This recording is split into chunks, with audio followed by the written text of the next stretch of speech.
سلام كبران كما يالخا እግዚአብሔር ይመስገን ጽብቅ ኣለኹ ከመይ ቦገን ካርሴማ አምላኽ ይመስገን ጽብቅ ኣለኹ ክዛረበካ ደልየ ነረ ታዊኽካ ዲኻ ወይስ ግዜ ኣለካ እዩ ኣይፋል ኣይታወኽኩን ሎሚ ንዕረፍቲ መዓልተ እዩ ብጣዕሚ ጽቡቕ እንታይ ደኽብለካ ኢለ ንግዲ ክጅምር ደልየ ይኹን እምበር ሓደስቲ ነገራት ምፍታን ኣዝዩ ስለ ዘፍርሐኒ ጠጠው ኢለ ንህለኹኻ ስለምንታይ ሓደስቲ ነገራት ምፍታን ዘፍርሐካ ካርሴማ ምክንያቱ ተመክሮ ስለ ዘይብለይ ክጋገን ክወድቕን ስለ ዝኽእል ኩሉ ሰብ ኣብ ሂወቱ ሓደ ግዜ ፈሪሂ ይስምዖ እዩ ብሓቂ ወላ እቶም ዕዉታት ሰባት ብርግጽ ወላ እቶም ዕዉታት ሰባት ይኹን እምበር ንሳቶም ትብዓት ዝመረጹ እዮም ተባዕ ምዃን ከዓ ዘይምፍራህ ማለት ኣይኮነን ብትብዓት ምምልላስ ማለት ወላ እኳ ፍርሂ እናተሰማዓካ ነቲ ክትገብሮ ዘለካ ነገር ምትግባር እዩ ብኸመይ ከምዚ ትብዓት ክውንን ዝኽእል ብንኣሽቱ ነገራት ክጅምር ትኽእል ኢኺ ንኣብነት ሓድሽ መግቢ ምፍታን ኣብ ክፍሊ ምምላስ ናብ ሓድሽ ቦታ ምብጻሕ ወዘተ ግን እንተተጋገኹኸ ጸገም ዘለዎ ኣይኮነን ምክንያቱ ጌጋታት ገለ ትምህርቲ እንተደኣ ወሲድናሎም ጌጋታት ዘይኮኑ መሳልል እዮም በዚ ከዓ ሓድሽ ነገር ንፈልጥን ንዓብን ኣሰይ ሞጌጋታት ደኣ ጸጋታት እዮም ብለኒ ትኽክል እንዳፈለጥና ክሳብ ዘይተጋገና ገለ ነገር ክንመሃረሎም ንኽእል ኢና እዚ ከዓ ጸጋ እዩ ከምኡ ከዓ ኣደይ ብዙሕ ግዜ ኣምላኽ እዩ ትብዓትን ሓይልን ዝህበና ክትብል ሰሚዐ ኣለኹ እወ ምንጭ ኩሎም ሰናይ ነገራት ኣምላኽ እዩ ስለዚ ትብዓትን ሓይልን እውን ካብኡ እዮም እዞም ነገራት ምዝህሉና ከዓ ኣዝዮም ዓበይቲ ነገራት ክንገብር ንኽእል ብትብዓት ምምልላስ ክፈትኖ ይደሊ እሞ ግን ገና ቁርብ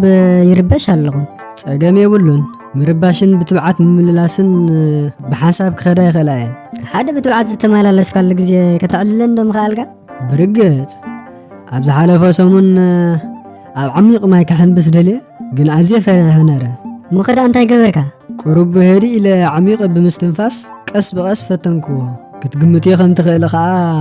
ኣብቲ ዝዓመቐ ማይ ሓንቢሰ ተመሊሰ ዋው ሓበን ተሰሚዐካ ይኸውን እምበር እወ ብዓብዪ ከዓ ሕጂ ኣብ ዓሚቕ ማይ ናይ ምሕንባስ ፍርሒ የብለይ ኣብነታዊ ኣነ እውን ብንኣሽቱ ነገራት ብምጅማር ብትብዓት ምንባር ከም ዝኽእል ይኣምን ኣለኹ ብርግጽ ትኽእል ኢኺ ብምንታይ ክትጅምር ሓሲብክ ኣለኺ ጽባሕ ቤት ትምህርቲ መምህር ሕቶ እንተሓቲቱ ክምልስ ክፍትን እየ ኣዝዩ ዝሓብን እዩ ክትፍትኒ ምምዳብክ ጥራይ ንባዕሉ ዓብ ትብዓት እዩ ብዛዕባ ትብዓት ስለ ዝምሃርካኒ ኣዝየ ዘመስግነካ ክብረን ሓወይ ገንዘብኪ ነፍሲ ወከፍ ተባዕ ሰብ ካብ ፍርሒ ከም ዝተበገሰ ጥራይ ትረስዒ ሕጂ ምፍራሕ ጸገም ከም ዘይብሉ ወላ ፍርሒ እናተሰማዓና ነቶም ክንገብሮም ዘለና ነገራት ብትብዓት ክንገብሮም ከም ንኽእል ተረዲእና ኣሎ እወ ንትብዓት ተኸቲላ እትመጽእ ከዓ ዓወት እያ መዓልታዊ ብትብዓት ምምልላስ ሕጂ ክጅምር እየ ኣዝዩ ደስ ዝብል ግን ጌጋ ልምዲ ናይ ትብዓት ከይተጥሪ ብትብዓት ምምልላስ ማለት ነቶም ዝመደብካዮም ነገራት ምትግባር ፍርሒ ጽንጽወያት እናፈጠረ ካብ መደባትካ ኸብኩረካ ዘይምፍቃድ እዩ ተረዲአካ ብሓባር ተባዓት ክንከውን ኢና እወ ብሓይሊ ኣምላኽን ትብዓትናን ኩሉ ነገር ክንገብር ንኽእል ኢና እሺ ሕጂ ከዓ ልክዕ ከምቲ ኣብ ዝሓለፈ ዝገበርናዮ ነዞም ዝስዕቡ ሕቶታት ኣብ ጥራዝና ጽሒፍና ንመልሶም ኢና ኣብ ቀጻሊ ብኻልእ መደብ ክሳብ ንራኸብ ሰሰናዩ